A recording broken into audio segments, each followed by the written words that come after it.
Buenos días.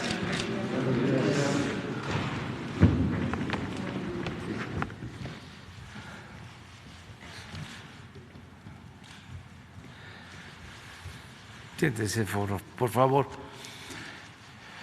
Muy buenos días. El día de hoy vamos a informar sobre el pulso de la salud, en especial, como lo hacemos los martes, todo lo relacionado con la pandemia, y al mismo tiempo se va a llevar a cabo la entrega de la condecoración Miguel Hidalgo.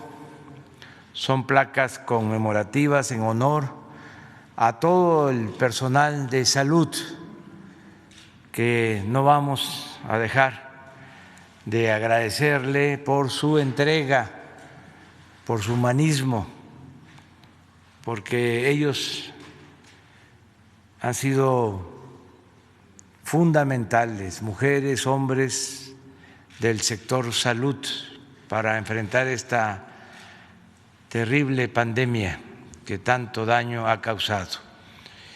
Entonces, vamos a llevar a cabo esta ceremonia. De acuerdo al programa, va a tomar la palabra, como siempre, el doctor Jorge Alcocer, secretario de Salud, para introducir. Luego el doctor Hugo López-Gatell va a informar de la situación que guarda la pandemia, y posteriormente el maestro Zoe Robledo, director del Seguro Social, va a informar sobre este premio, este reconocimiento al personal de salud del país. Nos acompaña también el maestro Juan Ferrer, director del INSABI, y Luis Antonio Ramírez Pineda, que es el director del ISSSTE. Están aquí con nosotros. De modo que comenzamos con el doctor Alcocer. Muchas gracias, señor presidente. Muy buenos días a todas y todos ustedes y a quienes nos siguen día con día. Hoy, que en parte de nuestro país tenemos un repunte de casos y ante la espera del Año Nuevo con la familia, la llegada de los Reyes Magos, hago un respetuoso exhorto a que actuemos con mucha responsabilidad para evitar contagios, porque la pandemia del COVID-19 sigue causando estragos, y lo más importante de todo, lo más eficaz es cuidarnos nosotros mismos. La solidaridad está siempre del lado de las causas justas. Hoy se pone de manifiesto al recibir a cientos de enfermeras, a cientos de médicos y de profesionistas de la salud de diferentes estados de la República, que vienen a apoyar, a echarles un hombro a quienes están en la primera línea de atención COVID. Cierto, extrañamos a nuestros seres queridos, a nuestros viejos. Con la vacuna contra el COVID-19, para muchos será como un milagro, pero para todos, los que hemos vivido con la pandemia, será como un legado a nuestros hijos, a nuestros nietos. ¿Por qué? Pues hemos aprendido a valorar más nuestra salud, la vida que hemos ganado, como dijera el poeta, y entonces recordaremos todo aquello que perdimos y seguiremos aprendiendo todo lo que no aprendimos cuando la tormenta pase. Nuevamente, ustedes son actores muy importantes, y ahora los que van a recibir la condecoración Miguel Hidalgo, con mayor confianza, su apoyo, su disciplina han sido y serán fundamentales. En el pulso de la salud, como ya anunció el señor presidente, el subsecretario Hugo López-Gatell presentará el seguimiento de la pandemia, basado desde luego, como siempre lo ha hecho desde hace casi un año, con las curvas epidemiológicas que sustentan diferentes velocidades de incremento y también de disminución con mayor detalle en las entidades más cercanas al semáforo rojo. En general les puedo decir que se mantiene la tendencia de reducción en el país. Y como se fue anunciado, el maestro Zoé, director del Instituto Mexicano del Seguro Social, en seguimiento y cierre de la entrega de las condecoraciones Miguel Hidalgo, hará la presentación sobre las placas conmemorativas en honor a todo el personal de salud del país, y en representación de la recepción de estas placas están aquí los profesionistas de la salud que tendremos el gusto de recibir, que van a recibir la placa. Muchas gracias. Hugo, por favor.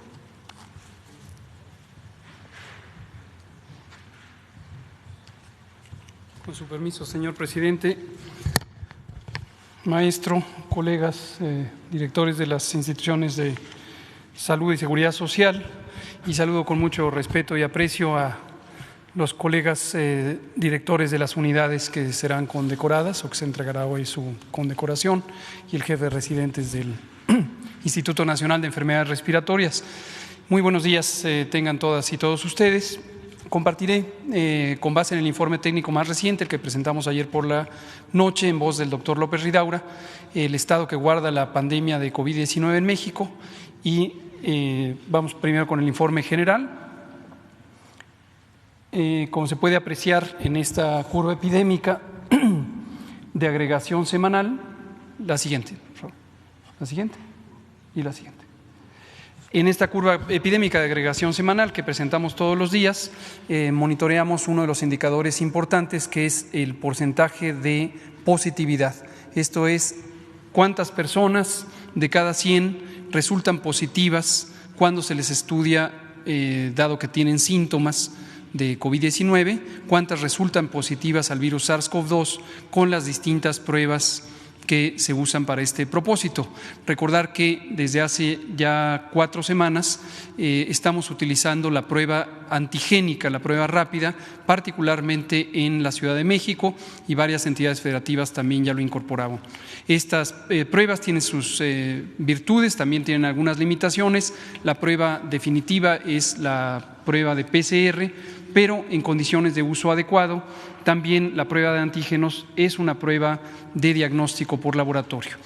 Y lo que vemos es que 4 de cada 10 o 40% resultan positivas al virus SARS-CoV-2 cuando se les estudia por laboratorio. La siguiente.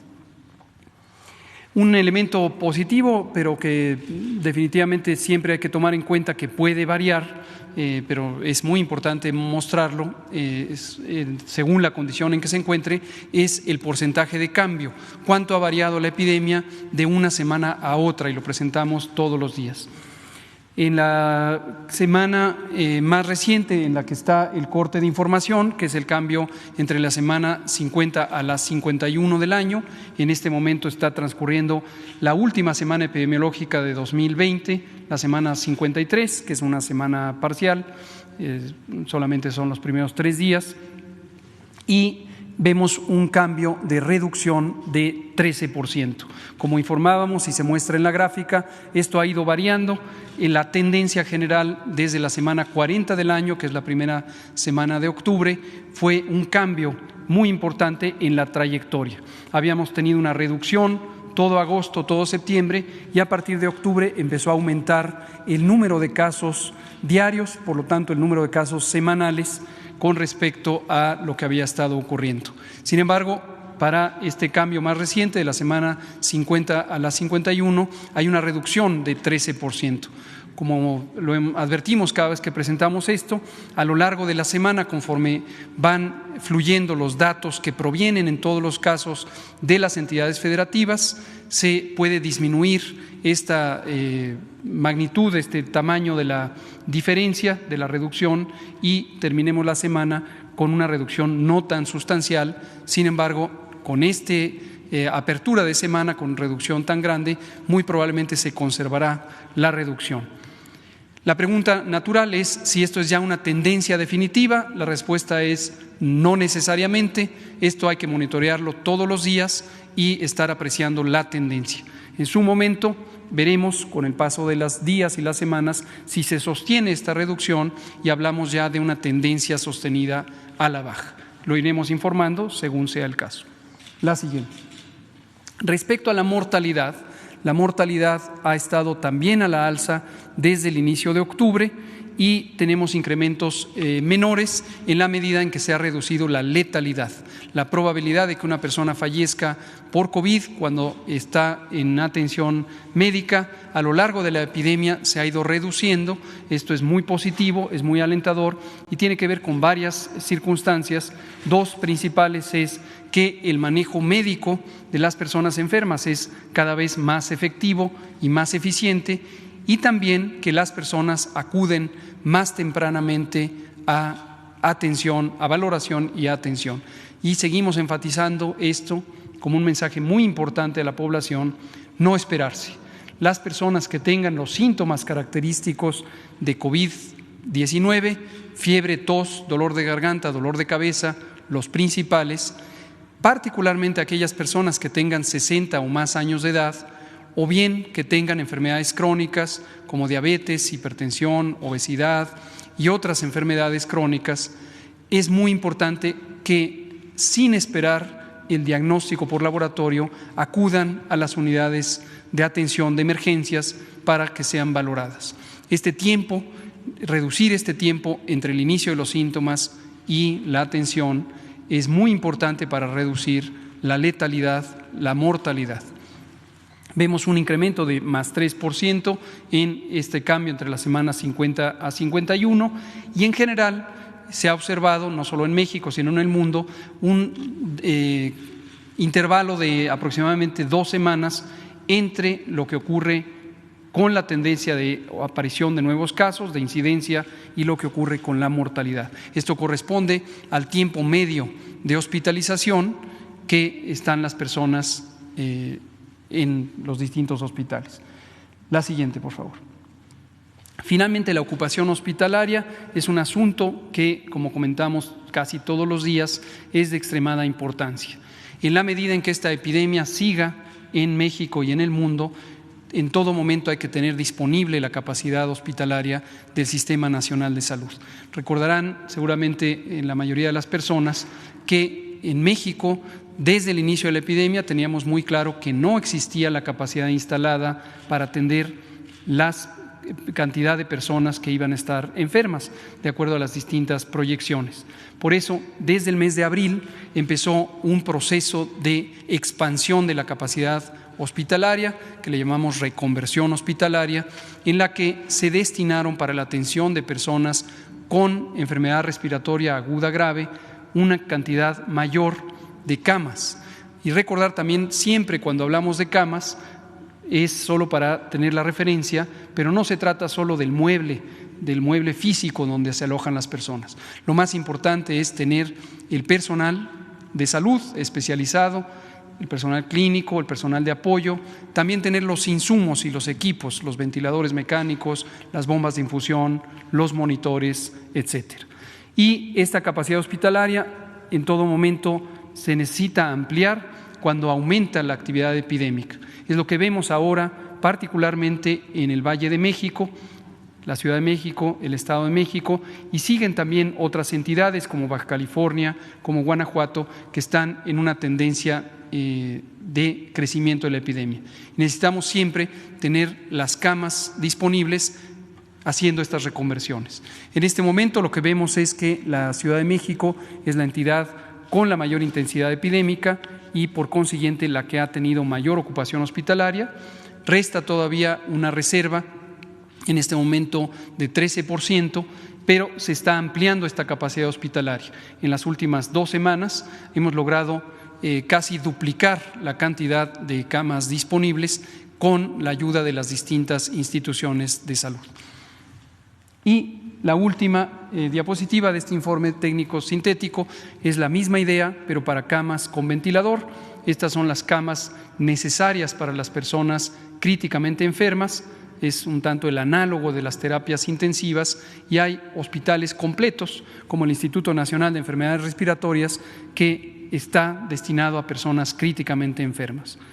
Estas personas críticamente enfermas, afortunadamente, son una minoría de las personas hospitalizadas por COVID-19. La enorme mayoría, más del 85%, son personas que no están críticamente enfermas, como lo vemos en la siguiente diapositiva, en donde vemos 3 líneas. La línea de hasta arriba, en color morado, muestra la suma de personas hospitalizadas para cada una de las semanas, tanto críticamente enfermas como no críticamente enfermas. En la línea roja, que está inmediatamente debajo, es la cantidad de personas en camas generales, es decir, personas que no están intubadas, y en la línea color turquesa hasta abajo sí vemos las personas o la suma de personas que están intubadas. Este mensaje lo transmitimos también para recordarle a la población que no necesariamente acercarse al hospital implica que la persona va a terminar con ventilación mecánica. Hemos detectado distintas razones por las que las personas tardan en llegar a los hospitales, pero una muy importante es el temor de que si la persona llega al hospital, irremediablemente va a ser intubada, y desde luego a toda persona le da temor esta situación. Lo que queremos dejar muy claro, lo hemos dicho varias veces, es si las personas se esperan, es mucho más probable que lleguen en una condición crítica y entonces terminarán siendo intubadas cuando hay menos posibilidades de lograr una mejoría.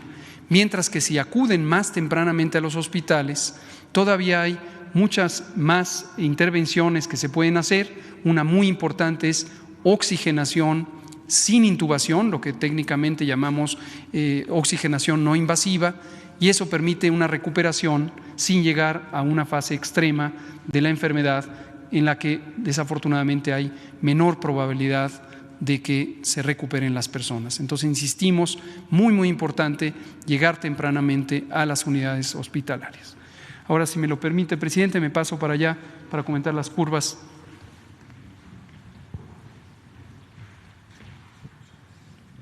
Vamos ahora a hacer un recorrido visual con las curvas epidémicas de las entidades federativas, como solemos hacerlo los martes del Pulso de la Salud, y el mensaje fundamental es identificar lo que está ocurriendo en la unidad, en la entidad federativa donde usted vive. Cada persona que nos escucha y nos ve podrá identificar cuál es la trayectoria de la epidemia, el cambio, si va aumentando, si va disminuyendo o está estable en el sitio donde vive. Aquí vemos en este mapa general la incidencia. La incidencia es la cantidad de personas enfermas por 100,000 habitantes. Esto lo que nos permite es una comparación equilibrada entre las entidades federativas, que tienen evidentemente distinto tamaño de población. La intensidad del color lo que refleja es la intensidad de la epidemia en términos generales, sin entrar en cada detalle, aunque cada quien lo puede analizar al ver la imagen. Es donde está más oscuro el color, está más intensa la epidemia. Y donde está más claro, como es el caso de Campeche y Chiapas, la epidemia está con una carga de enfermedad, con una cantidad de personas enfermas cada día menor. La siguiente, por favor. En esta curva epidémica, recordar para quien ve por primera vez curvas epidémicas, lo que se representa es el tiempo. Conforme transcurre la curva o la gráfica de izquierda a derecha, es el tiempo en semanas. Empezamos aquí en la semana 10, que es la primera semana de marzo, cuando empezó la epidemia en México, y cuanto más alta es esta línea, en este sentido, es la cantidad de personas que se estima están enfermas. Estos son los casos estimados. Lo importante de una curva epidémica es poder visualizar de manera rápida si la cantidad de personas enfermas aumenta o disminuye. Para ilustrarlo, aquí tenemos de la semana 10 hasta la semana 26 que aumentó la epidemia. Esto es marzo, abril, mayo, junio y finalmente julio, en donde llegamos a un punto máximo, y posteriormente en la semana 29 empezó a descender, y esto es agosto, septiembre. Al llegar a octubre, que es la semana 40 del año, la epidemia empezó a aumentar nuevamente hasta que llegamos a la semana 50, que es a mitad de noviembre, la penúltima semana de noviembre, y empieza a disminuir en este momento. Vamos a ver a partir de la semana 1 de 2021 si esto se mantiene o no en esta dirección. La siguiente, misma idea para la mortalidad, que es esta curva en verde. Enseguida, cuando recorramos los 32 entidades federativas, veremos lo mismo, por eso lo explico en mayor detalle al inicio. Y lo que vemos también es el cambio por semanas. Llegamos a un punto máximo en la semana 28, que es la tercera semana de julio. Agosto, septiembre disminuyó la epidemia, también en la mortalidad, y a partir de octubre ha seguido aumentando al momento de la semana 50 a la 51 con un cambio de más 3%. La siguiente. La tercera gráfica que veremos también en todos los 32 casos es la hospitalización. Esta empieza el 1 de mayo, que es cuando tenemos este registro de la hospitalización ya en toda la infraestructura reconvertida, aunque esta después siguió aumentando, y vemos que estuvo aumentando, lo mismo hasta llegar al mes de julio, y después agosto, septiembre estuvo en descenso, y a partir de octubre la misma tendencia de ascenso a nivel nacional. Entonces, en resumen nacional, vemos por primera vez desde que empezó octubre que desciende la curva epidémica, desciende la cantidad de personas estimadas enfermas, todavía no desciende la cantidad de personas que lamentablemente fallecen por COVID-19 y todavía no desciende tampoco la cantidad de personas hospitalizadas en este momento. La siguiente. Para cada entidad federativa haremos este recorrido ya de manera más rápida y vamos mostrando la tendencia. Me concentraré en mi descripción en lo que ocurre en las semanas más recientes. Usaré solo el ejemplo de Aguascalientes para ilustrar la manera de describirlo. La semana 10 empezó a aumentar, después tuvimos junio, Aguascalientes estuvo en una etapa estable pero con importante actividad epidémica, con algunas fluctuaciones, subidas y bajadas, y posteriormente a partir de la semana 37, que fue a finales de septiembre, empezamos a tener este incremento que duró hasta la semana 46 en el mes de noviembre y ya lleva esta cantidad de semanas, 1, 2, 3 y 4, en descenso la epidemia. Cuando vemos una cantidad de semanas, no hay una cantidad fija para considerarlo, pero en general apreciativamente más de 2 o 3 semanas de una tendencia de descenso, consideramos que es muy probable que se mantenga esa tendencia de reducción de la epidemia. En este inserto que veremos en las 32 curvas, vemos la misma idea, pero para defunciones, y vean ustedes cómo también empezó a subir, con varios cambios, y tenemos aquí ya 2 semanas consecutivas de reducción de la mortalidad. El calendario aquí es el mismo calendario que acá. Y está en la esquina superior derecha el color del semáforo para la calificación más reciente, que estará vigente hasta este próximo viernes 2 de enero. La siguiente. Y también para las entidades federativas vemos la hospitalización. La curva amarilla es la suma de personas críticamente enfermas y no críticamente enfermas. La curva inmediatamente abajo es personas que no están críticamente enfermas y la línea de hasta abajo es personas críticamente enfermas. Nuevamente destacamos que la gran mayoría no están críticamente enfermas. Las hospitalizaciones varían mucho más, pero en general podemos reconocer tendencias y aquí vemos que en el caso de Aguascalientes desde octubre empezó este aumento y después se estabilizó y más recientemente ya está también en reducción. Finalmente, también en esta curva de hospitalizaciones vemos arriba el estado que guarda en proporción, en porcentaje, la disponibilidad de camas, tanto generales como camas con ventilador. Vámonos ahora sí más rápido y vamos viendo las 32 entidades.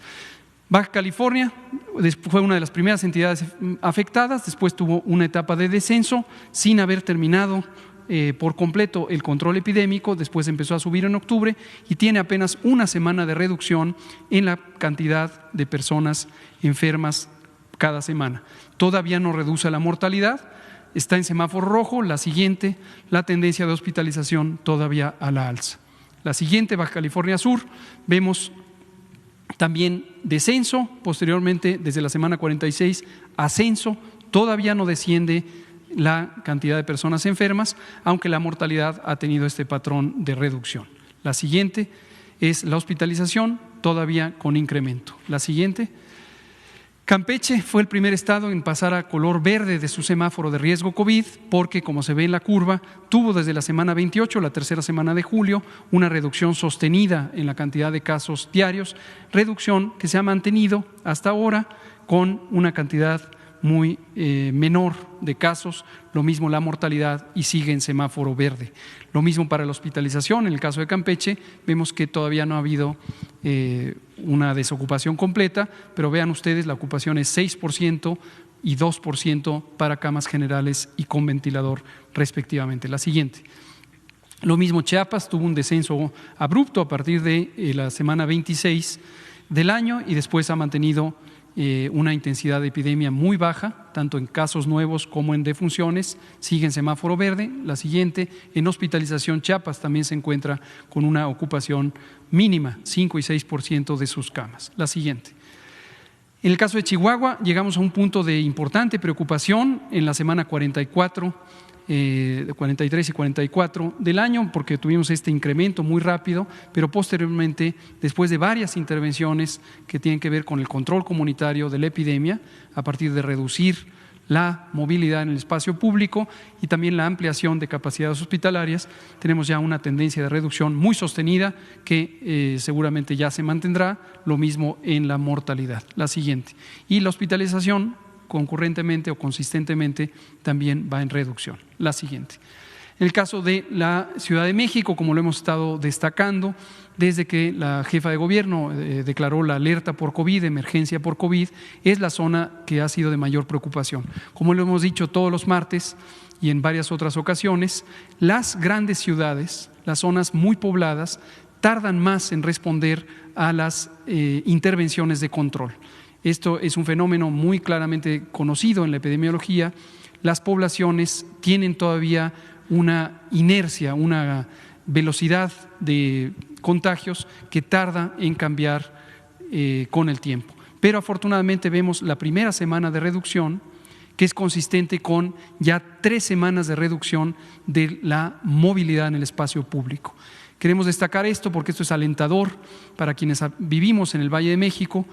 El 4 de diciembre el presidente hizo aquí un llamado muy enfático a la colaboración de las personas que vivimos en la zona metropolitana para reducir voluntariamente la movilidad.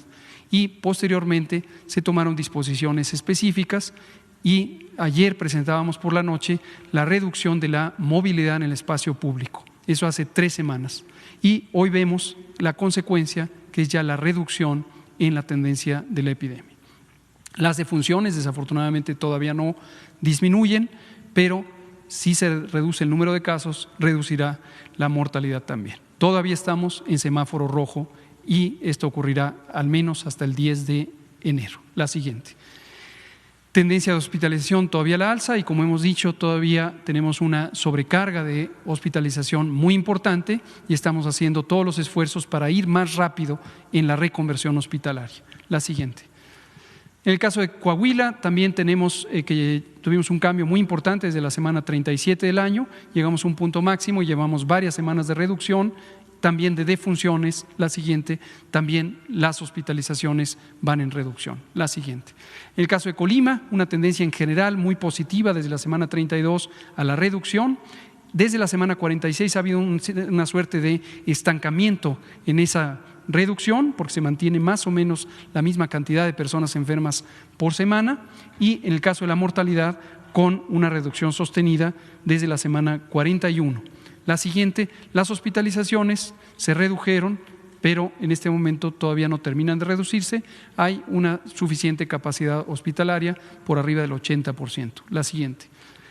En el caso de Durango, también junto con primero Chihuahua y después Coahuila, le siguió Durango con este importante cambio desde la semana 38, en donde aumentó la cantidad de personas enfermas, pero ya llevamos 5 semanas consecutivas en donde hay una reducción sostenida, lo hay también en la mortalidad y lo hay también en la hospitalización. Entonces Durango también ya está en una fase de control epidémico sostenida. La siguiente.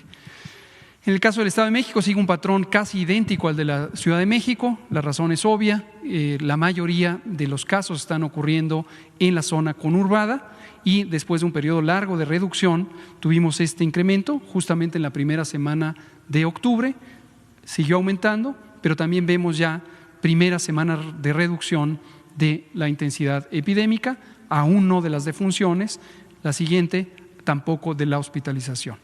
La siguiente. Guanajuato sigue un patrón semejante, pero ahí no está relacionado con lo que ocurre en el Valle de México. Vemos este incremento importante. El gobierno del Estado de Guanajuato ha hecho un señalamiento de tomar las medidas correspondientes al semáforo rojo, a pesar de que aún en la calificación específica no se encuentra en semáforo rojo, pero respaldamos por completo la muy sensata y oportuna disposición del gobierno de Guanajuato de hacer medidas de restricción de la movilidad que corresponden con el semáforo rojo. Es muy oportuno para lograr cambiar esta trayectoria. Vemos ya resultado preliminar con reducción y apenas una semana de reducción de la mortalidad. La siguiente. La hospitalización todavía en fase de ascenso. La siguiente.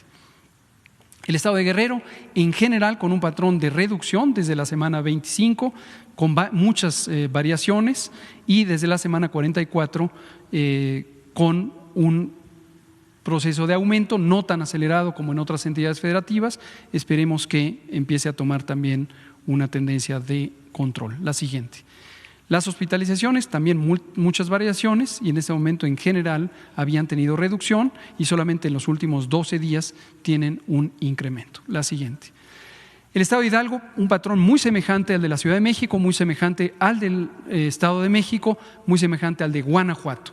Aquí enfatizamos el concepto de megalópolis. Existen 7 entidades federativas en el centro del país que comparten una enorme cantidad de personas que se movilizan. Y esto hace que la epidemia hasta cierto punto se comporte de manera semejante en todos estos 7 estados. Lo vamos a ver también para el caso de Morelos. Vemos la tendencia de incremento y apenas la primera semana de reducción que esperamos se sostenga, pero que todavía no se representa en la mortalidad.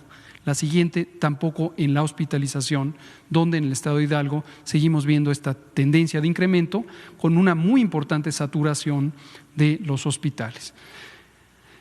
En el caso de Jalisco, también dominado por Guadalajara y la zona conurbada de la capital del estado, vemos esta lentitud en la respuesta. Insistimos, los señalamientos aquí vertidos son de carácter técnico, no son una calificación o descalificación de las acciones que hacen los gobiernos estatales, son la representación objetiva de lo que ocurre con la epidemia. Vemos que durante muchas semanas se mantuvo en esta meseta, le llamamos meseta alta, a esta idea de que hay una gran cantidad de casos semanales que se conservan y que no empieza una tendencia de reducción. Y a partir de la semana 46 del año, esta tendencia de incremento y apenas también primera semana de reducción, tímidamente reflejada en cambio de reducción en la mortalidad. La siguiente, en la tendencia hospitalaria, todavía una fase de incremento en Jalisco. La siguiente. El Estado de Michoacán, múltiples variaciones, esto corresponde con varias intervenciones que hizo el gobierno del Estado y la Secretaría de Salud, que las comentamos en su momento, y vemos en estas semanas más recientes, desde la 46, esta trayectoria de ascenso y apenas la primera semana de reducción que ojalá se mantenga. La siguiente, lo mismo la hospitalización, una reducción sostenida desde el mes de agosto, pero posteriormente estas 15 días de incremento en la hospitalización. La siguiente. El Estado de Morelos, ya lo decíamos, esta dependencia de la zona megalopolitana, y lo que vemos es que tiene este incremento importante que ahora va en ascenso.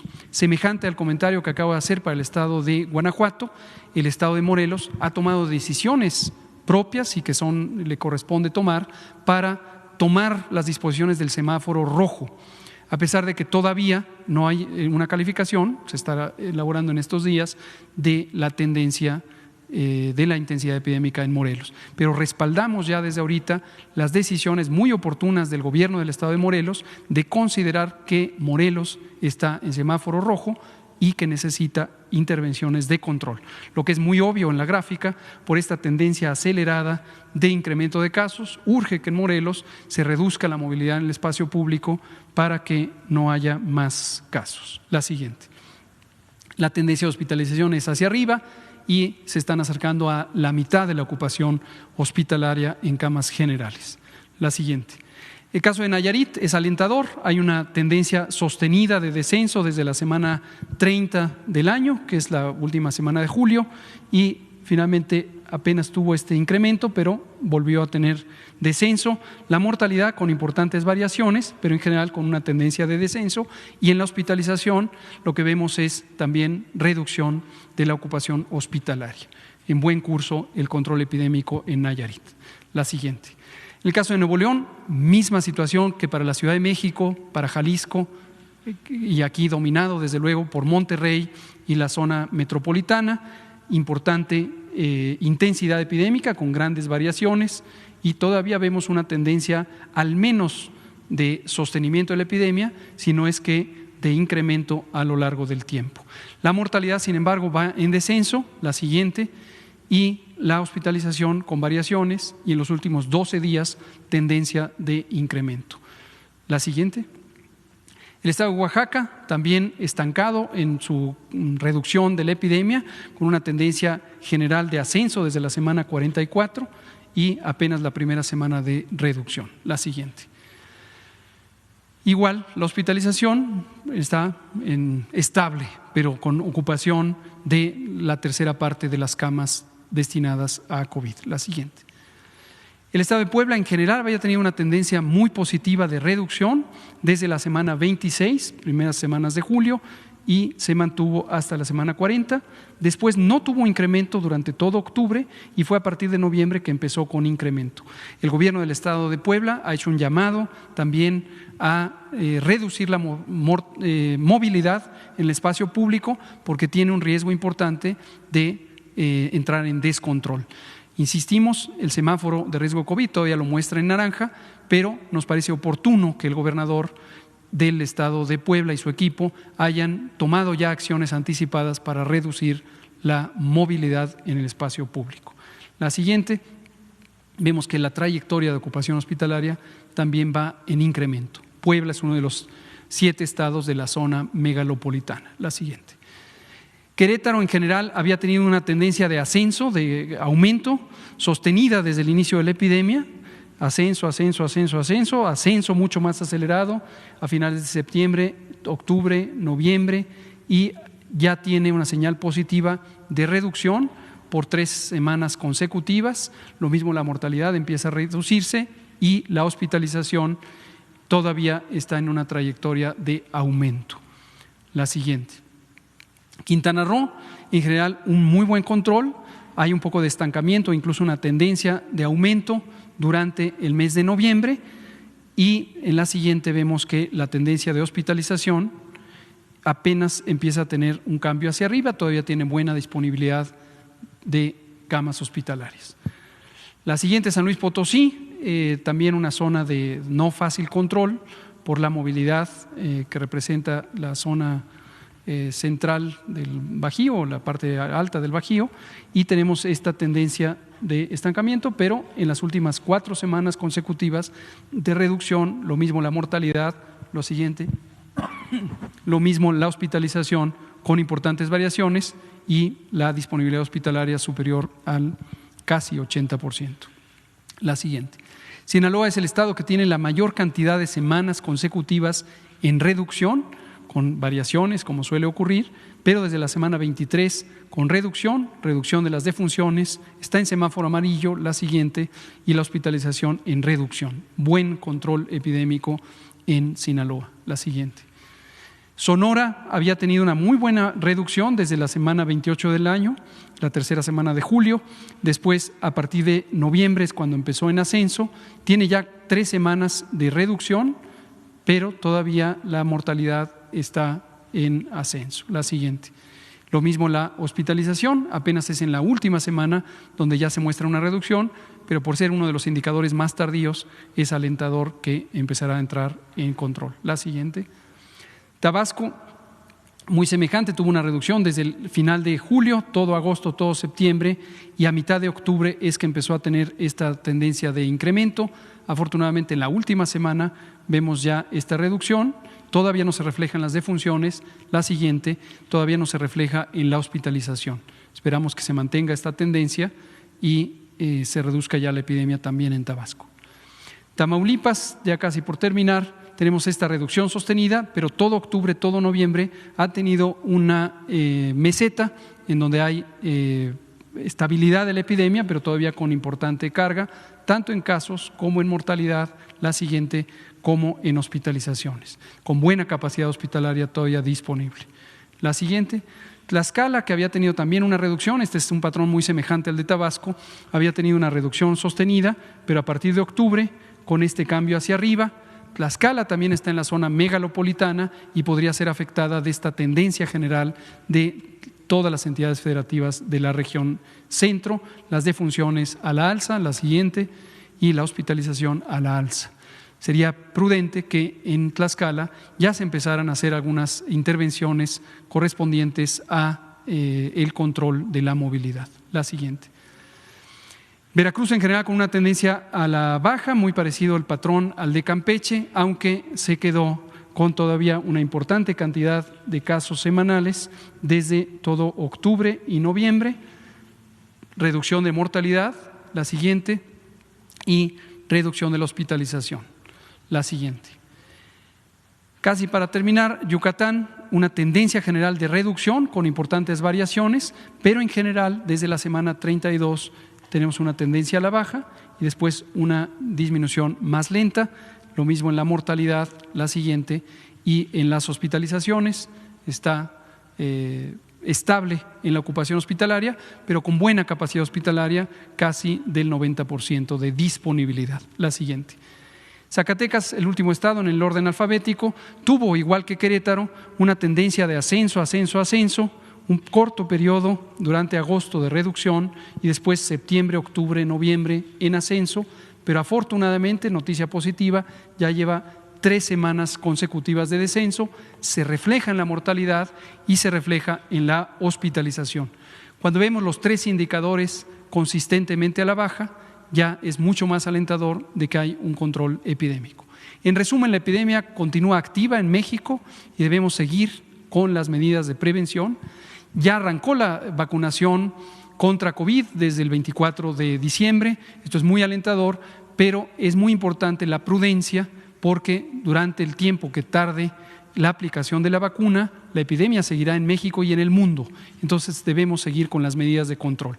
Son 6 entidades federativas las que tienen la tendencia general de ascenso rápido, otras están en un periodo intermedio, son las que están en color naranja y se sostienen Chiapas y Campeche como entidades con una mínima actividad epidémica. Esto es todo, presidente.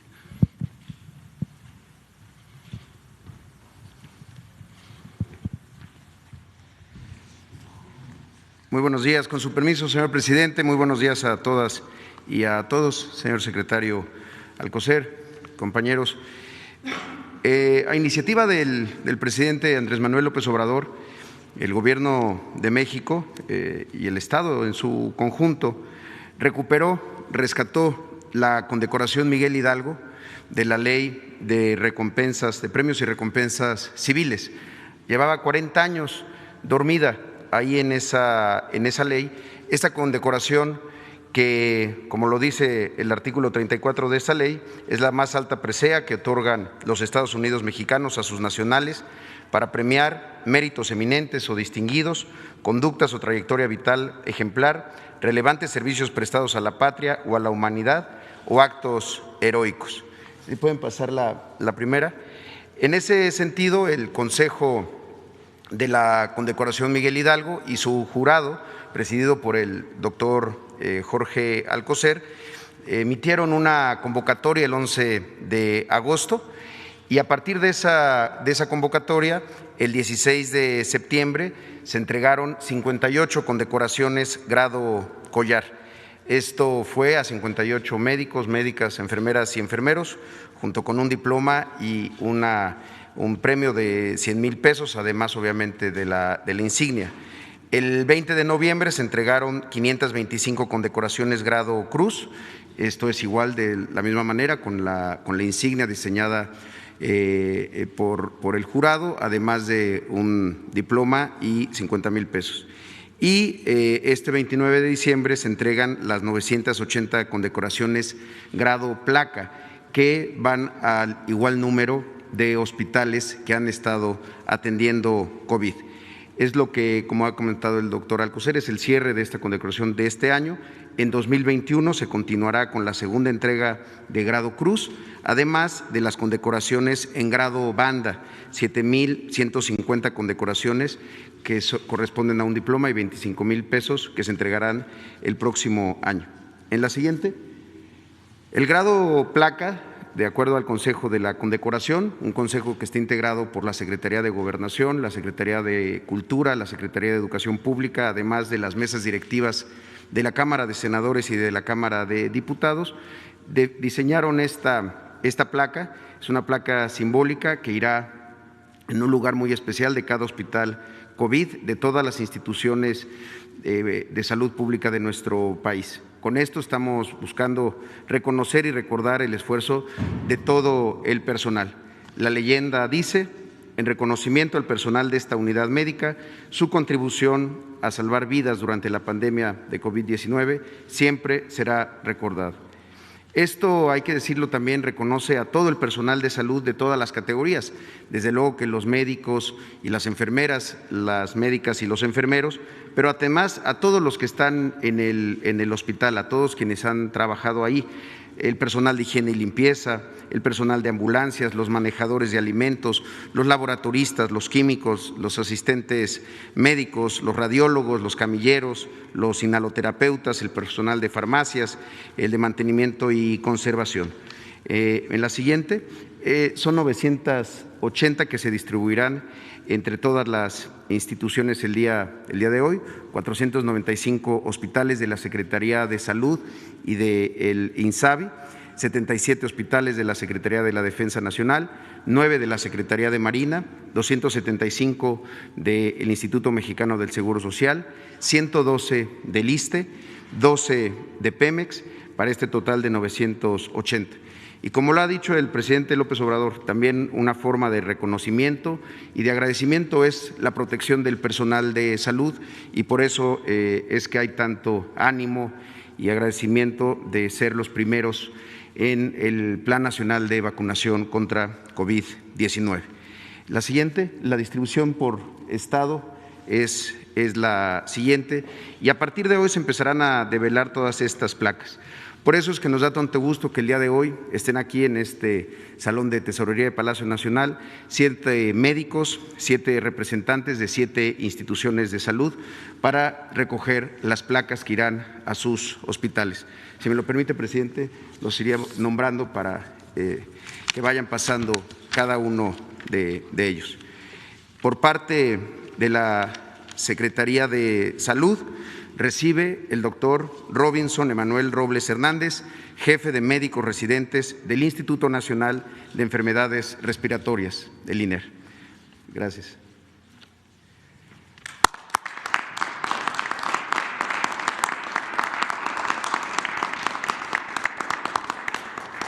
Por parte de la Secretaría de la Defensa Nacional, recibe el general de brigada médico cirujano Guadalupe Maza de la Torre, director general del Hospital Central Militar.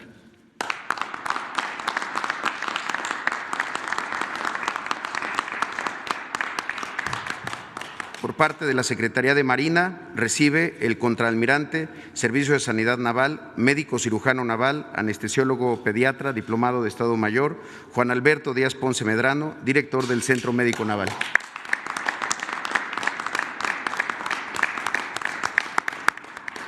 Por parte del Instituto Mexicano del Seguro Social, recibe a nombre de todo el personal del Hospital General de Zona Número 1, Carlos MacGregor, el doctor Arturo Hernández Paniagua.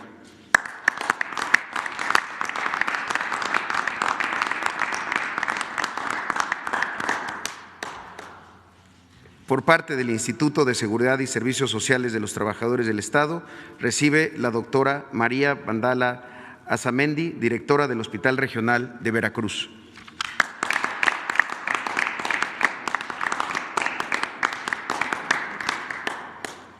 Como representante del Instituto de Salud para el Bienestar y de CEDESA, el doctor José Alejandro Ábalos Bracho, director del Hospital General Ajusco Medio de la Ciudad de México.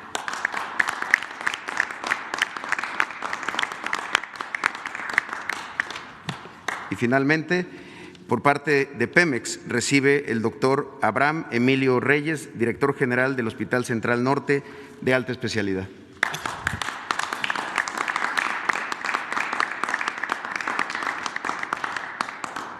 Señor presidente, pues este 29 de diciembre, un 29 de diciembre de 1925, hace 95 años, nació en Iguala Guerrero el doctor Guillermo Soberón, que falleciera este 12 de octubre.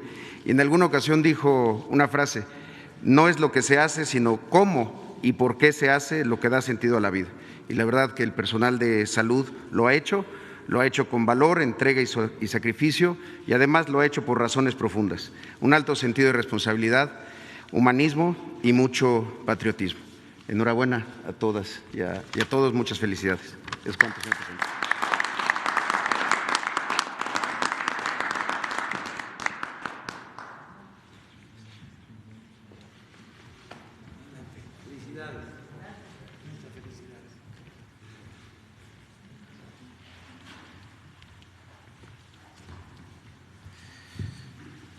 Bueno, hemos concluido la exposición, la entrega de las condecoraciones y abrimos para preguntas y respuestas.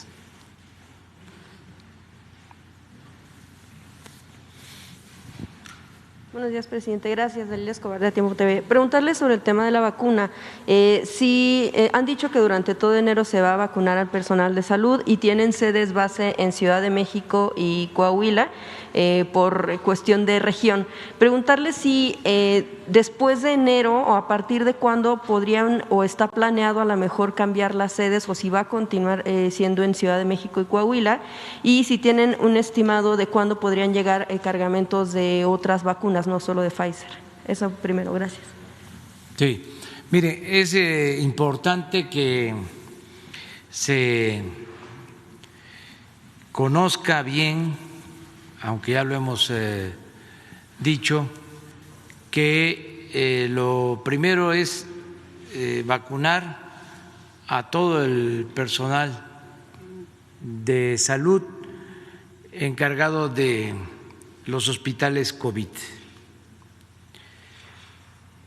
Eso es lo primero, y la vacuna que está llegando y se está aplicando es para trabajadores del sector salud.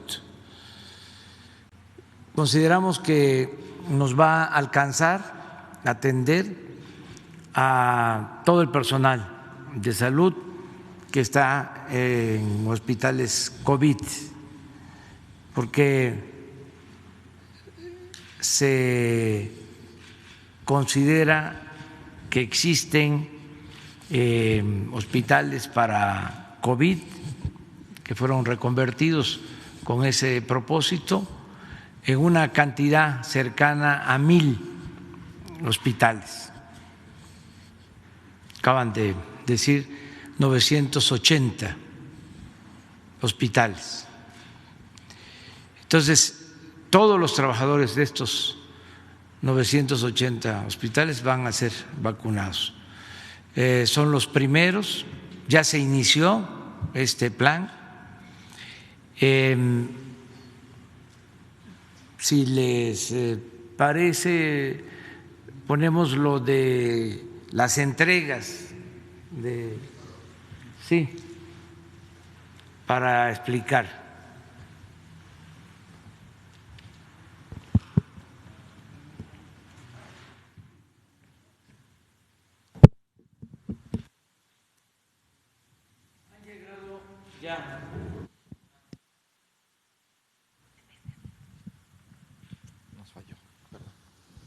Como el aeropuerto de Monterrey,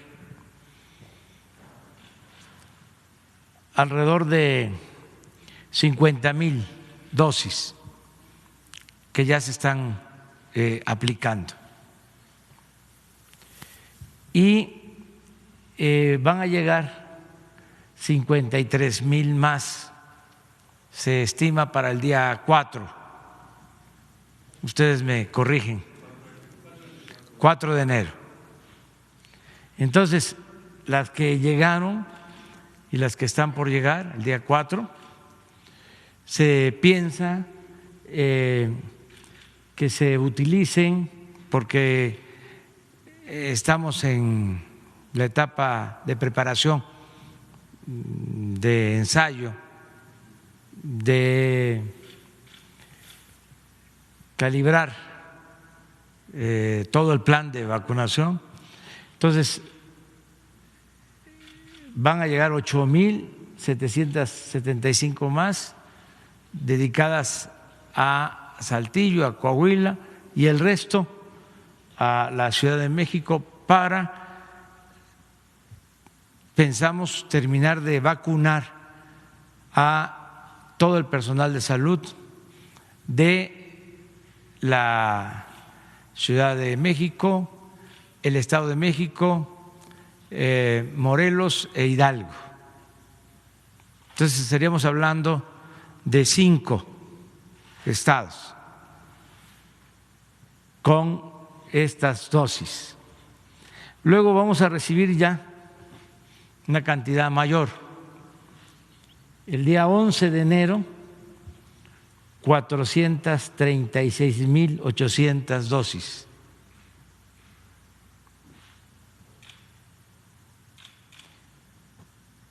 El 11 de enero estas dosis van a todo el país. Sería a 27 estados del país. Ya van directo a los aeropuertos. En el caso de Quintana Roo, a Cancún, a Chetumal, Yucatán a Mérida, a Campeche, a Ciudad del Carmen. O sea, ya es una distribución a 27, todo para el personal médico. Entonces, aquí ya estamos hablando de la primera dosis, como la vacuna requiere de 2 dosis. Vamos a tener el 18 de enero otra entrega. Se estima, en términos así muy generales, de que estas 436,000 dosis se van a utilizar para los primeros que fueron vacunados, porque se requiere un plazo de 21 días de la aplicación de la primera dosis a la segunda. Y el 25 de enero llega otro envío de 436,000 que pensamos aplicar en los estados, en los 27 estados que van a recibir el 11 de enero la primera dosis. De esta forma, con Pfizer, cubrimos, ese es el estimado, todo el grupo de médicos, de enfermeras, de trabajadores de la salud, que se calcula en alrededor de 750,000 personas, de modo que nos va a alcanzar.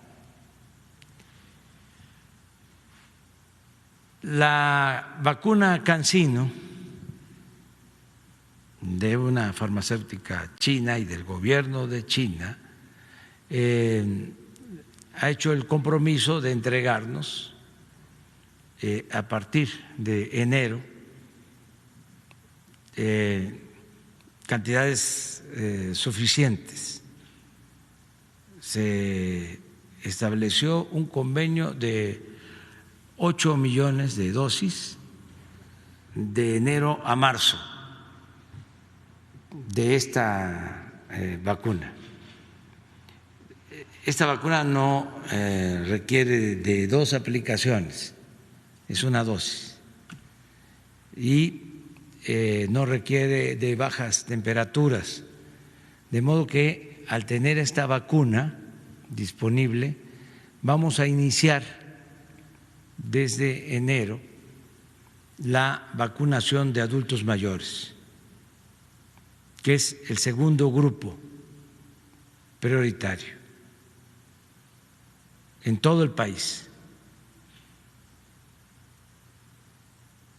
Vamos a seguir recibiendo vacunas de Pfizer y de otras farmacéuticas con el apoyo, la colaboración de otros gobiernos con los que tenemos comunicación y hay cooperación y hay acuerdos. ¿Por qué no pones lo de Pfizer?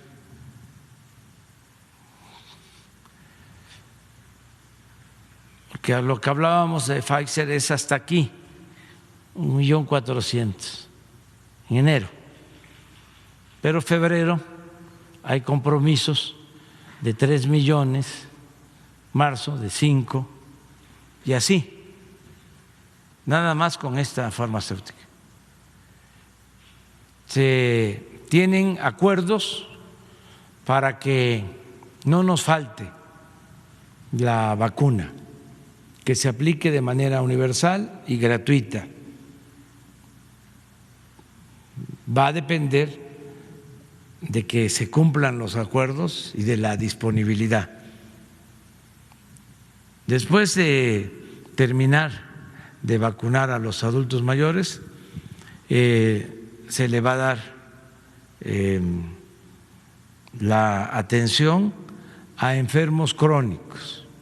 Ya nos decía anoche el doctor Hugo López-Gatell que en el grupo de población de adultos mayores están un porcentaje considerable de enfermos crónicos, casi la mitad, con hipertensión, diabetes, obesidad.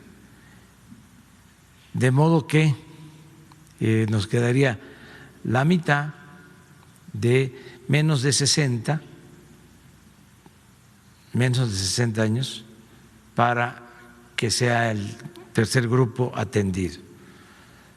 También, de acuerdo a las características que vaya presentando o cómo se vaya comportando la pandemia, en los estados con semáforo verde se van a reiniciar las clases presenciales y ahí vamos a necesitar vacunar a maestras y a maestros. Ese es el cuarto grupo preferente. ¿Sí?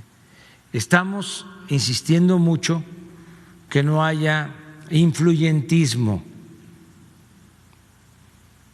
que a los trabajadores de salud que se vacunen sean los que están en los hospitales COVID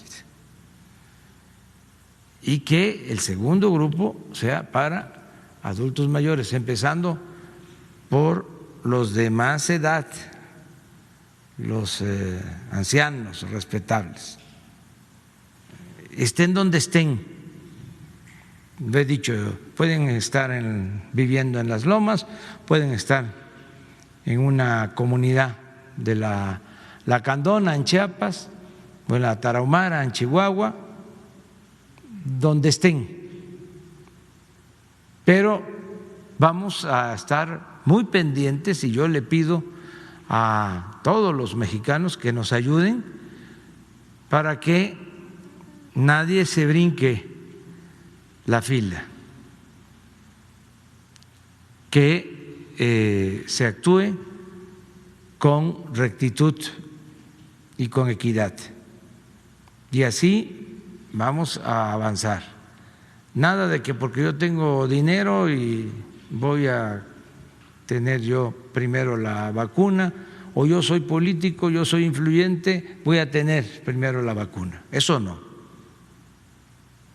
Eso es inmoral. Entonces, ya estamos trabajando en este plan, interviene todo el gobierno. En el caso del sector salud, además de las dependencias aquí representadas, se cuenta con el apoyo desde el inicio de la Secretaría de Marina y de la Secretaría de la Defensa Nacional, porque cuando empiece el despliegue del plan de vacunación ya adultos mayores, pues vamos a tener, calculamos, 10,000 centros de vacunación en el país, en el territorio.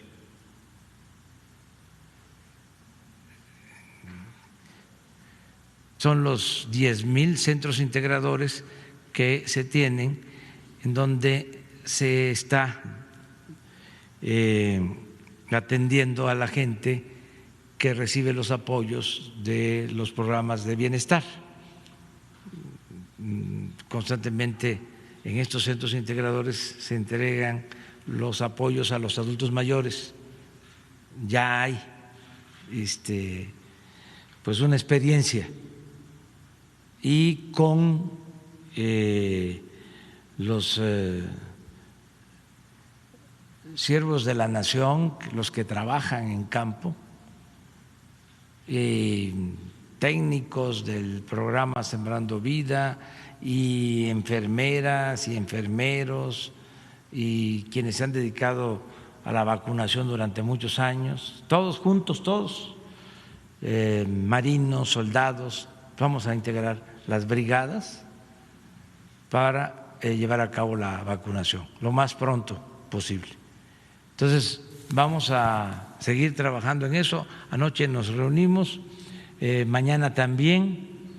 Yo ya tomé la decisión de que no voy a salir del fin de año, nos vamos a quedar aquí. Ya no vamos a salir, porque estamos ampliando el número de camas y equipando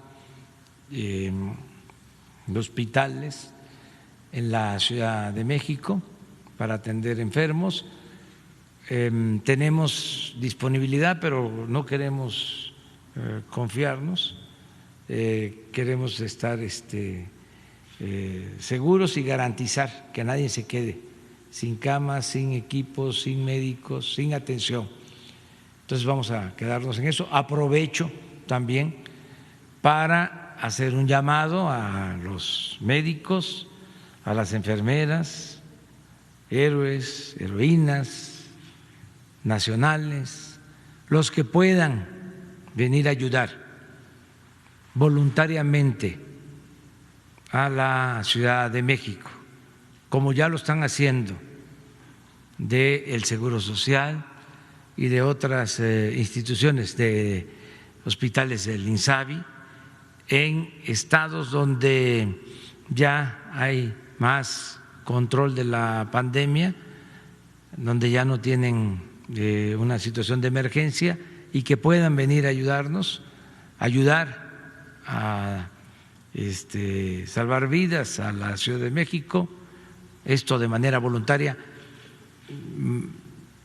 para seguir expresando la solidaridad, el humanismo que caracteriza a todos los trabajadores del sector salud. Bienvenidos, porque se requieren de más médicos, y también el relevo, porque hay mucho cansancio, ya hay mucha fatiga de los que desde hace muchos meses están trabajando en los hospitales.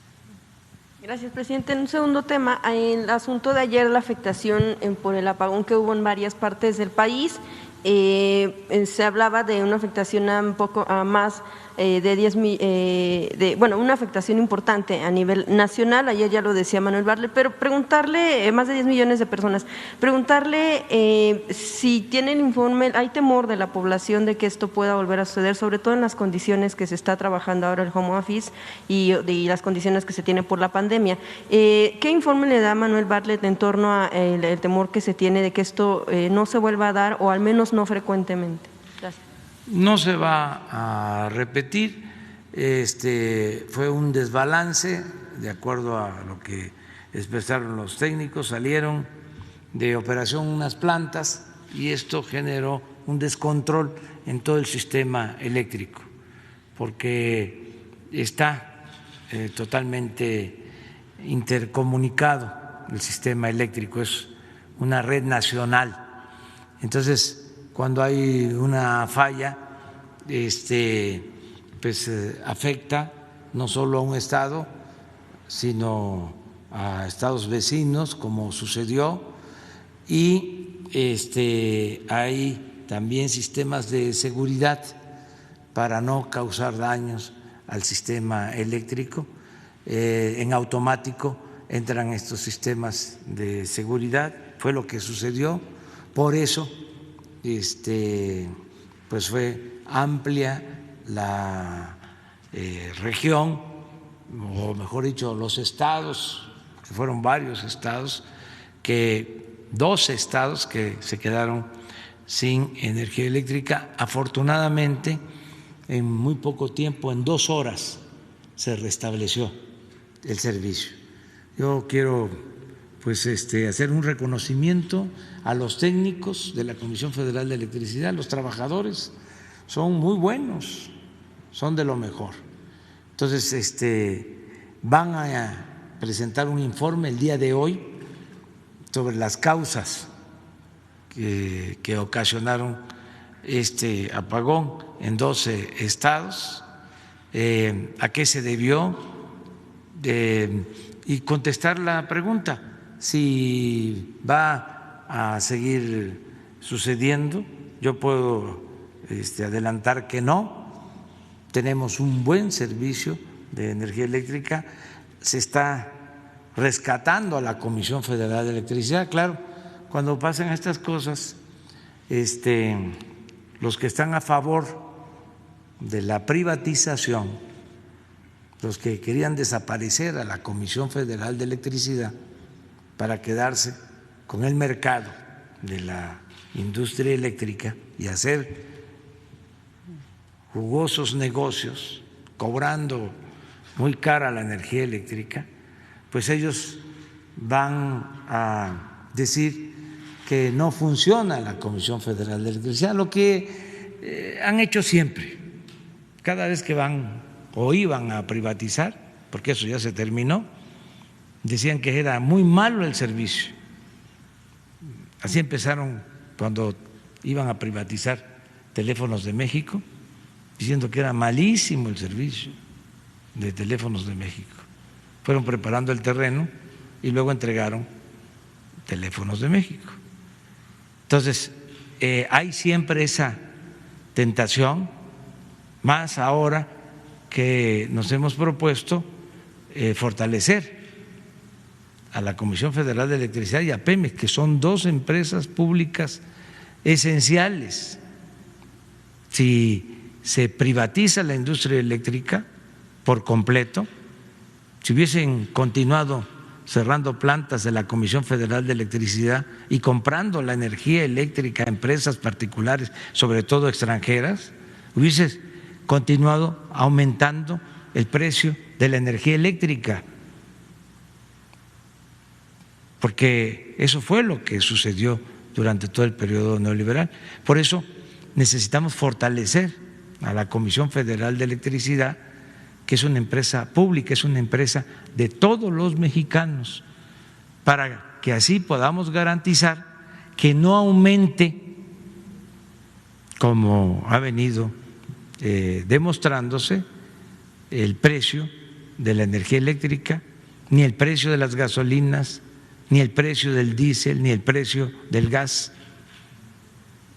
Sí, ponemos orden y no hacen estos jugosos negocios al amparo del poder público, los que estaban acostumbrados a sacar provecho o medrar, ¿sí?, del presupuesto de la hacienda pública. Entonces, sí hubo esta falla, no se va a repetir y hoy se va a explicar muy bien de qué se trató y que tenga también la seguridad la gente que no va a volver a pasar y que la Comisión Federal de Electricidad es una empresa con trabajadores, con técnicos de primera, porque también cuando estaban iniciando el proceso de privatización de la industria eléctrica, empezaron con una campaña, yo no digo mentiras y no hay que olvidar, no hay que padecer de amnesia, empezaron con una campaña de que si no se privatizaba, si no se abría el mercado de la industria eléctrica, nos íbamos a quedar sin luz, nos íbamos a quedar sin energía eléctrica. Por lo mismo, era necesario abrir el mercado, que fue lo que hicieron, y el propósito pues era acabar, destruir la Comisión Federal de Electricidad y dejar solo a las empresas particulares, en especial a las extranjeras que vendían la energía eléctrica a precios muy elevados. Eso es lo que puedo comentar. Gracias, presidente. Y finalmente, usted hablaba hace unos días de la coalición de la oposición, PRI-PAN-PRD, mencionaba que, bueno, pues finalmente se descubría, o bueno, se quitaban las máscaras y se mostraban cómo son. Sin embargo, bueno, pues también se da esta coalición entre Morena, el Partido del Trabajo, y el Partido Verde. Preguntarle si usted considera que sí comparten principios o ideales estos partidos con el partido que, bueno, pues usted encabezó durante todo el movimiento desde su nacimiento, y si estaría de acuerdo, más bien si considera que sí comparten estos ideales y principios. Pues no me quiero meter en eso, no me corresponde. Yo lo que he dicho históricamente es de que se engañó mucho a la gente, haciendo creer de que eran distintos un partido y el otro. Y yo siempre dije que eran lo mismo, que la única diferencia que puede haber, te digo con todo respeto, no, mejor no lo digo, no me corresponde y se van a enojar mucho y yo quiero que se serenen, que terminemos el año en paz. ¿Se valen este tipo de coaliciones con tal de mantener la mayoría en la Cámara? No me meto en eso, no me meto. Yo he hablado de cómo al final de cuentas los partidos que dominaron en el país durante mucho tiempo tenían dueño. O sea, hay un grupo, sigue existiendo, menguado, no en lo económico, sino en lo político, porque eran los que mandaban, y ya no sucede así en el país. Ese grupo oligarca utilizaba a un partido u a otro de acuerdo a lo que le convenía. Si un partido se desgastaba, recurría al otro para que se aparentara de que había cambios. Era lo que se llama gatopardismo. Eso que consiste en que las cosas en apariencia cambian para seguir igual. Ese truco lo usaron durante mucho tiempo. Ya en la última elección, aunque lo intentaron, les funcionó en el 2006, se unieron en contra nuestra. Un partido ayudó en el fraude al otro partido. Y luego en el 12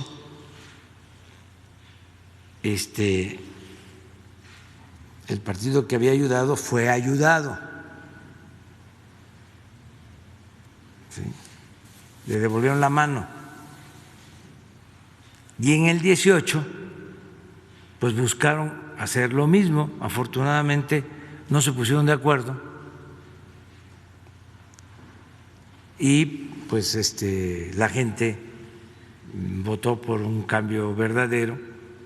Si se hubiesen puesto de acuerdo, porque lo intentaron, que declinara a uno de los candidatos y que apoyara a otro, porque lo que no querían los que se sentían dueños de México era de que nosotros llegáramos, como ahora, que están haciendo este frente en contra nuestra para defender sus intereses, para mantener el régimen de corrupción, de injusticias y de privilegios. En ese entonces no se pusieron de acuerdo. Si se hubiesen puesto de acuerdo, yo creo que les hubiésemos ganado, pero no con el margen que se ganó.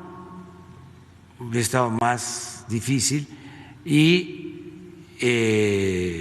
hubiese habido más intervención del gobierno en la elección, si se hubiesen puesto de acuerdo, como hubo en el 2006, que todo el gobierno se dedicó a impedir que llegáramos. Y no estoy levantando falsos, hasta el presidente de ese entonces lo ha declarado, es público. Entonces, ahora, como se están llevando a cabo los cambios, porque pensaban que iba a ser más de lo mismo, como no se permite la corrupción, como no se permiten los lujos en el gobierno, como ya no pueden hacer los jugosos negocios que hacían al amparo del poder público, porque todavía voy a dar a conocer un informe de todos los robos que se cometían, los atracos, porque aunque parece increíble, llevo ya más de 2 años y todavía me estoy enterando de cosas, porque era todo el gobierno, no era nada más que hacían negocio en la compra de las medicinas, no, en los reclusorios. Imagínense que hacen un contrato para construir reclusorios, construyen 10 reclusorios, o sea, se privatizan los reclusorios y en el contrato se establece de que el proveedor o contratista o la empresa que invierte y construye el reclusorio también va a dar el servicio de la vigilancia, que incluye las cámaras, y va a dar el servicio de alimentación para los reclusos, y lavandería, y el servicio médico, todo integral. Y el gobierno lo único que va a hacer es pagar una renta. El costo para el gobierno es el equivalente a mantener un hospital, un hotel de 5 estrellas, el costo, lo que cuesta mantener uno de estos reclusorios. Y se les paga el 100% aunque no estén ocupados. Es más, empezó a pagarles antes de que hubiese un recluso, mes con mes. Entonces estamos revisando esos contratos. Estamos hablando de miles de millones de pesos. Entonces, pero eso lo acabamos de revisar hace poco y tenemos que proceder, y ya di la instrucción de que se haga la revisión de los contratos, porque es un fraude. Y estamos nosotros pues también en falta, porque ya se pagó en el 19 y se pagó en el 20. Pero así muchas cosas. Entonces, eso es lo que quieren que se mantenga. Por eso dicen que quieren regresar. Yo digo que sí, que regresen, pero lo que se robaron. Oiga, pero eso del gatopardismo no es lo mismo que hace el Verde, o sea, irse con el mejor postor. No me meto en eso, es otra cosa. Porque también nos hicieron creer de que el problema estaba abajo. ¿Sí? En el caso de la corrupción, nos engañaron de que el problema era la mordida, el de tránsito, el oficinista, y arriba, ¿sí?, hacían los negocios más grandes,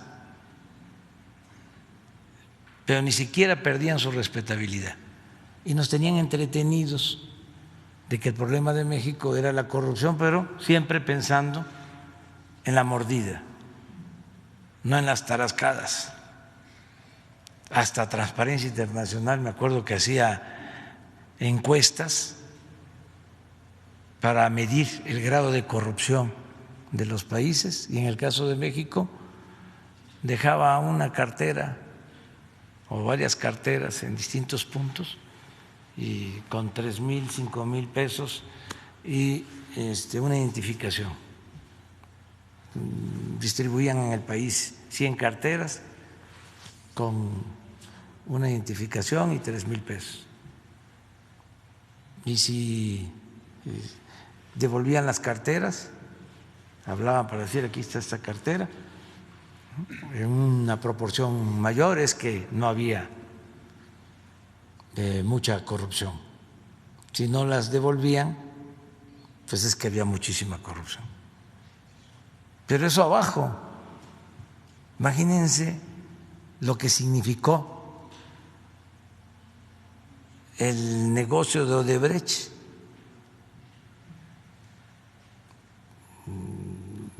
El que le entrega un contrato a Odebrecht y Pemex se compromete a venderle el gas etano a Odebrecht con un 75% de subsidio.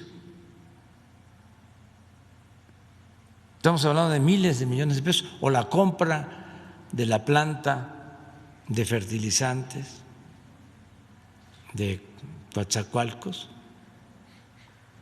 que valía cuando mucho 200 millones de dólares y pagaron 500 millones de dólares. Estamos hablando de muchísimo dinero y arriba, porque ni modo que hacer una operación de esa se haga sin el consentimiento de los de mero arriba. Entonces, por eso que me quieres tú preguntar de que el Verde, que no, vamos a subirle hasta arriba. ¿No ven cómo fue pues la presentación de este grupo? ¿Quién estaba ahí? con los representantes de los 3 partidos que hicieron la alianza en contra de nosotros. Claudio X González. ¿Quién es el jefe entonces?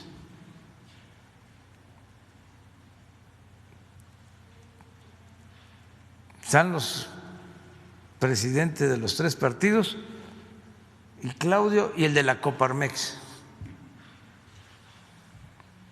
Pero ya no voy a seguir hablando de esto.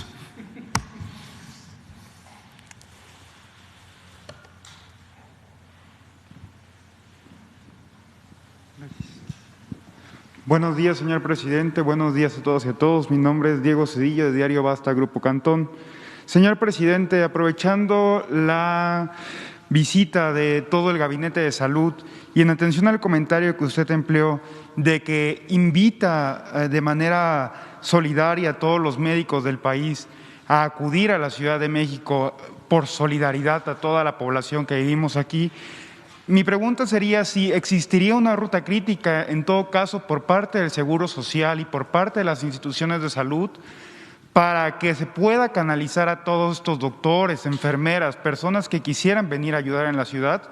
¿Cuál sería esta ruta que podrían emplear ellos? Porque lo pueden escuchar aquí en la conferencia, sin embargo, luego es difícil tener un mecanismo eficiente para poder decir yo quiero participar. Esa sería una pregunta, presidente. Gracias. Yo creo que Zoé podría responder esto, que es muy importante.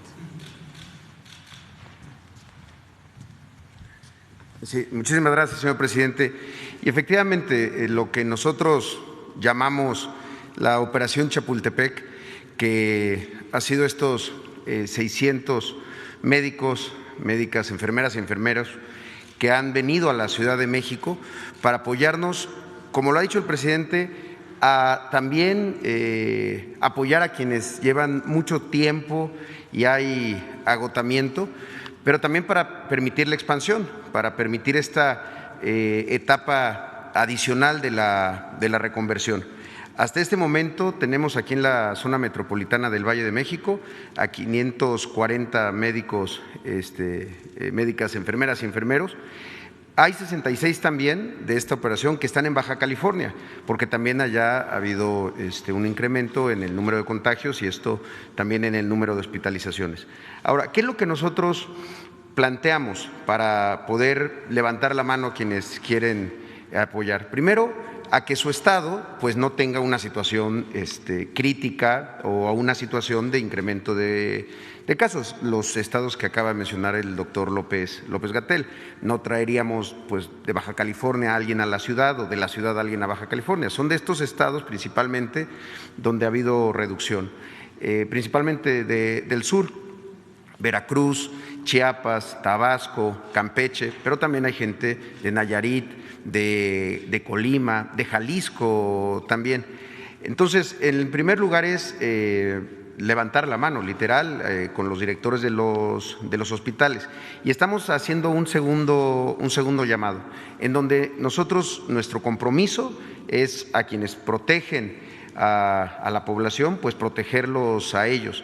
Y protegerlos significa que su estancia sea tanto logísticamente y también en términos de la comodidad para su descanso, es decir, que estén en hoteles reunidos, no se aplique en este momento como se ha aplicado en otras ocasiones los famosos viáticos, que decirle a la gente, te doy los viáticos y tú te resuelves el hotel, la comida y el transporte. No, eso es lo que estamos garantizando. Permítanme también reconocer que grupos como Fundación Posadas nos ha ayudado mucho en donación de habitaciones para que esto sea posible. En ese sentido, están en un solo lugar, se transportan todos los días a las unidades en donde están laborando. En este momento son 7 lugares en particular donde nos están ayudando más. En la expansión del Hospital Temporal del Autódromo, en Tlalnepantla, en Iztapalapa, y en unidades nuevas que se están aperturando. Y también, pues, garantizarles que tanto la alimentación, insisto, está garantizada, la lavandería, y también algo que es extraordinario, que ellos, con el personal que viene de fuera, nos lo ha dicho, también están muy motivados por venir a aprender, porque saben pues que también en la ciudad hay, igual que en todos los estados, pero pues hay en los centros médicos nacionales donde han recibido capacitación, pues hay grandes médicos que pues ellos conocen quizá a veces por referencia y que tienen ganas de recibir una capacitación, una orientación por su parte. Y además a eso, pues este sentido de compañerismo, de pertenecer, de ser solidarios en un momento en donde es necesario y que quizá muchas veces, pues tanto las fechas, la Navidad que acaba de pasar, ahora el Año Nuevo, pues hace difícil a alguien tomar la decisión de separarse también de su propia familia, y estamos hablando de la familia más nuclear, las esposas, los esposos, los hijos, pero lo han hecho con un enorme entusiasmo. Entonces, a eso sumarle algo más, que en estas primeras etapas de la vacunación, tanto el personal, en este caso de la Ciudad de México y de la zona metropolitana que ha sido vacunado, están también siendo vacunados la gente de la operación Chapultepec, los que vienen de fuera.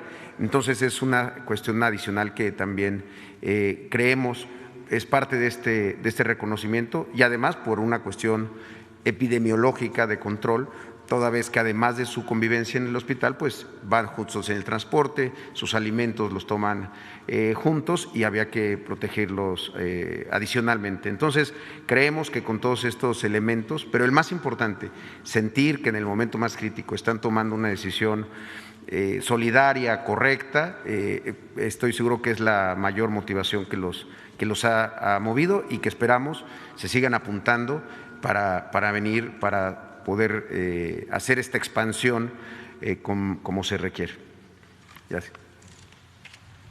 Perfecto, señor presidente. Y ahora, en segundo punto, usted ha comentado que con esta cuarta transformación, una de sus prioridades es que el sistema de salud en México sea digno para todos los mexicanos, todas y todos los mexicanos. En consecuencia, una de las inquietudes que ha tenido la población con base en esta vacuna también, que viene a cambiar el aspecto de la pandemia, es, punto número uno, una doble vacunación. Habrá gente en algún momento dado que quisiera aplicarse la vacuna primero de Pfizer y después la vacuna en todo caso de CanSino. ¿Hay alguna estrategia para evitar esto? Por el temor que pueda existir de que tal vez con esta no soy inmune al 100% y me pongo la otra para ser más inmune. Digo, hablando en la generalidad. Ese sería un aspecto.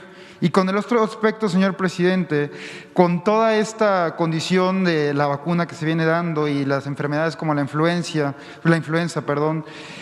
¿habrá pensado el gobierno, habrá alguna estrategia por parte del Gabinete de Salud de tener una cartilla de vacunación digital para que toda la población pueda estar verdaderamente, que el gobierno tenga información de que toda la población esté verdaderamente bien vacunada? Y si se ha tenido acercamientos con la iniciativa privada, en este caso como con Carlos Slim, que en otros países ha implementado o ha hecho eventos con base en este mismo tema de una cartilla de vacunación digital. Eso sería, presidente. Muchas gracias. Gracias, presidente. Sí, gracias por las preguntas. Me parece que son muy útiles para abordar temas de interés general. Sobre la primera pregunta, desde el punto de vista técnico, desde luego, es posible que no le pasaría nada perjudicial a una persona que se pusiera dos diferentes vacunas, pero se vuelve innecesario, en el sentido de que la mayoría de las vacunas que hasta el momento se conoce su eficacia, que son muy poquitas, tienen eficacias muy altas. Eficacia en términos llanos es la capacidad de protección y se mide en porcentajes, es el porcentaje de reducción del riesgo de infectarse, comparando a personas vacunadas contra personas no vacunadas. Entonces, en general, las que hasta el momento se conocen tienen muy altas capacidades de protección y se vuelve innecesario ponerse una segunda vacuna. Hay esquemas de 2 dosis como el de Pfizer, hay esquemas que serán de 1 dosis como el de CanSino, pero me estoy refiriendo a lo que usted señala, que alguien diga hoy me pongo la de Pfizer, mañana la de CanSino, mañana la de Astra, pasado mañana la de Janssen, ¿no? Si no, pasado mañana en los meses siguientes. Entonces hacemos el señalamiento para toda la población que no es necesario vacunarse más de una vez solamente con el esquema que se recomienda. Que si tenemos un mecanismo para evitar que ocurra esto, sí lo tenemos. Tenemos un sistema de información que fue diseñado y establecido, elaborado específicamente pensando en la vacunación COVID. Lo empezamos a utilizar desde octubre, cuando arrancamos el 1 de octubre, la vacunación contra influenza, y este es un sistema de información muy robusto que nos permite tener la identificación persona por persona de quienes serán vacunados. Y esto lo que nos permite es identificar quién ya fue vacunado y de qué vacuna. Esto se relaciona con su segunda pregunta, que veo que está muy dirigida al tema de las cartillas electrónicas y específicamente de la Fundación Carlos Slim. Le comento, durante el sexenio pasado, la Fundación Carlos Slim para la Salud le ofreció al Gobierno de México, a la Secretaría de Salud, una cartilla electrónica de vacunación. Esto fue establecido desde el 2015 y se empezó a ampliar 2016, 2017 y 2018. Se logró tener esta cartilla en 18 entidades federativas, empezaron en Hidalgo, después se utilizó en otras 17 entidades federativas. Llegó un punto en donde los gobiernos de las entidades federativas empezaron a valorar la contribución que tenía esta cartilla electrónica de vacunación, y cuando empezamos en esta administración, justo el punto era revisar cuáles habían sido las bondades de esta cartilla y cuáles eran las limitaciones y cuáles eran las necesidades de un sistema de información para el programa de vacunación universal de México.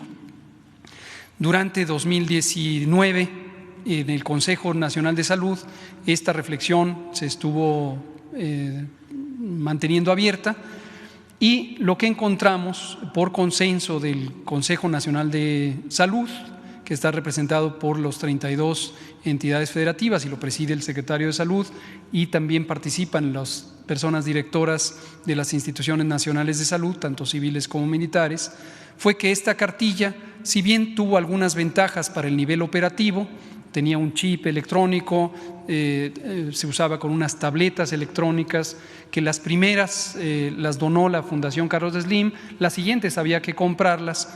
Entonces se evaluó que el costo de sostener este tipo de sistema era innecesariamente alto respecto a la utilidad que tenía. Pero aquí destaco que no es por falta de recursos, sino es porque la utilidad era muy limitada.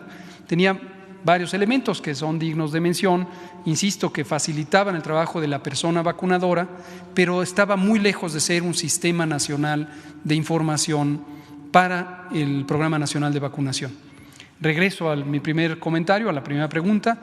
El sistema de información del que estoy hablando para la vacunación COVID no tuvo un costo adicional, se desarrolló utilizando las capacidades de los funcionarios públicos.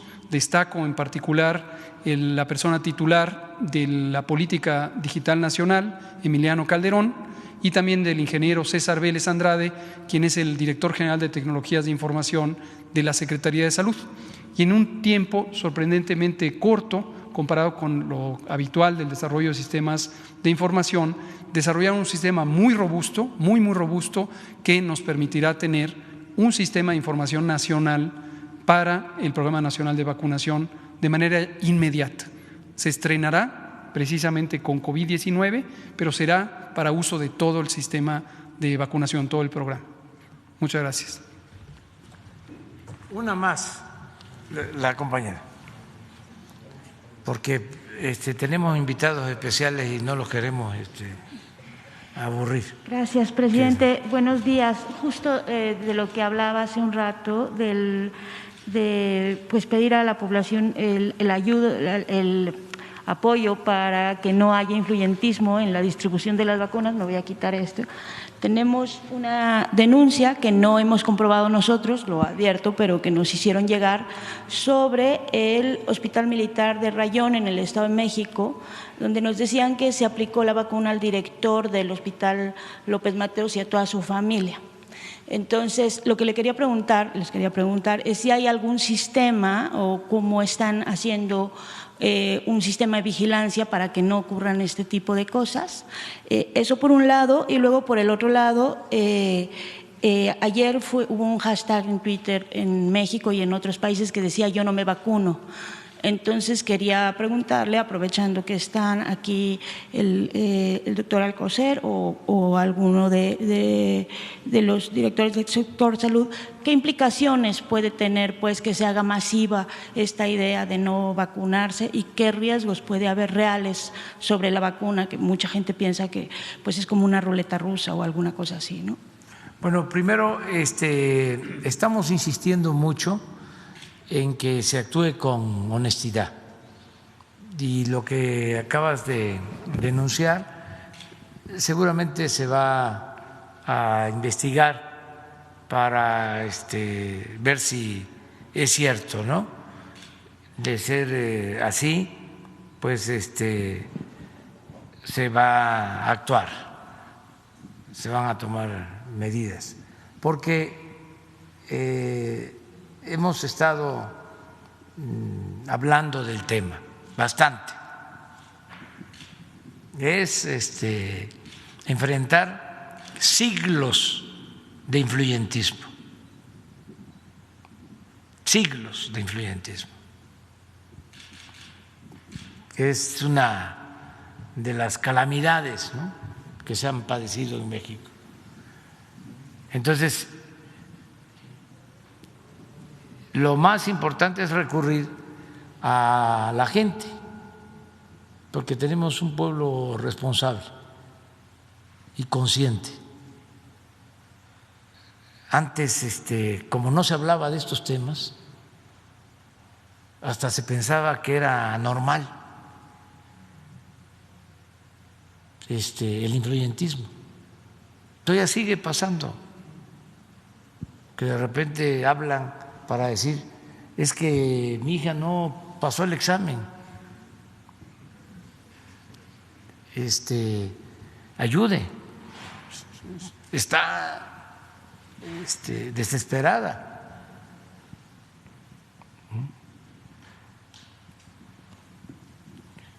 Y se ve normal y da pena decir, pues fíjate que no puedo, porque todo funcionaba así. El que tenía agarraderas, el que tenía influencias, era el que salía adelante. Entonces, eso lo tenemos que evitar. ¿Pero hay algún lugar donde la gente pueda dirigirse, denunciar, que no sea precisamente a los medios? Como lo estamos tratando aquí, porque aquí se hacen esas denuncias, todo se investiga y es muy bueno que la gente nos ayude. Son los mejores vigilantes, guardianes, los ciudadanos, para que esto cambie, quitar esos malos hábitos, esos vicios. Y tenemos que dar el ejemplo desde el gobierno. Pero sí hemos estado hablando de eso y vamos a estar muy pendientes. Incluso yo he dicho en las reuniones de que hay médicos que están por su especialidad en otros hospitales o los servidores públicos del sector salud. No les corresponde, no le corresponde al presidente hasta que me toque por mi edad, y es para todos. Acerca de lo otro, aunque te pueden contestar técnicamente, yo lo que pienso es que en el caso de nuestro país no tenemos ese problema. La gente sí va a vacunarse, porque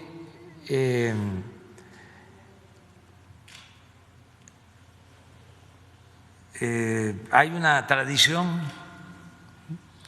en la aplicación de las vacunas. ¿Quién no tiene de mi generación una cicatriz? Llegaba a Tepetitán porque no había carretera, llegaba a un barco que se llamaba El Mensajero de la Salud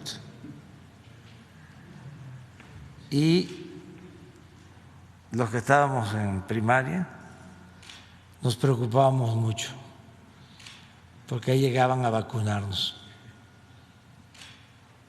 y era una lloradera tremenda, ¿no? Entonces, pero esto desde hace muchos años, ¿sí? Además, la gente tiene confianza de que no vamos nosotros a aplicar algo que los perjudique.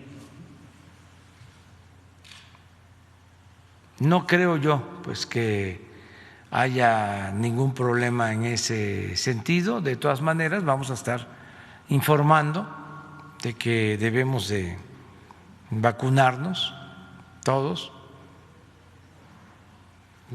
cuando nos toque la vacuna. Pero si quieren, otra cosa que es muy importante es la libertad que se ha aplicado durante todo este tiempo que hemos enfrentado la pandemia. O sea, somos libres, todo es voluntario, nada por la fuerza, todo por la razón y el derecho. O sea, nada obligatorio, prohibido prohibir, es hacer conciencia. También porque si alguien dice, yo no quiero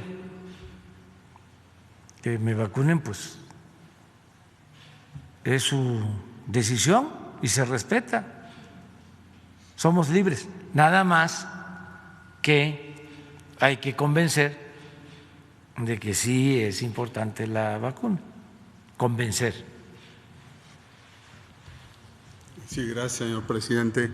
Pues no tengo que agregar nada a lo ya dicho por el presidente. Hace unos días me hicieron la misma pregunta, señalé yo que nuestra población es diferente a muchas otras y desde luego no existe ese camino de duda, de moda que se alimentó, y hablo en el pasado porque no he leído esa tendencia en relación a la muy reciente introducción de la vacuna COVID, de que la gente diga que no.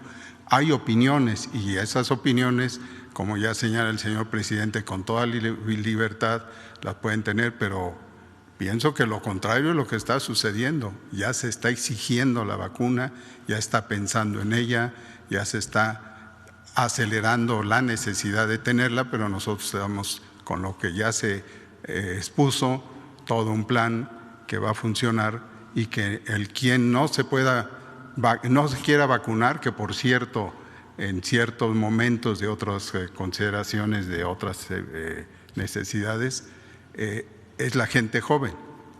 Era la gente joven en ese aspecto. Y ahora no. La gente joven está viendo y está señalando inclusive que la gente joven puede ser la que conduce esos cambios de necesidad de otras vacunas ante cambios del virus, mutantes o como usted les llame, pero esto es nada más en una pequeñísima población y coincidiendo y terminando con lo que dice el señor presidente, nuestra población piensa diferente y por eso nosotros tenemos que atender lo que ellos se necesiten. Gracias. Si les parece ya, y mañana seguimos. Nada más terminamos con un aplauso aquí para la doctora y los...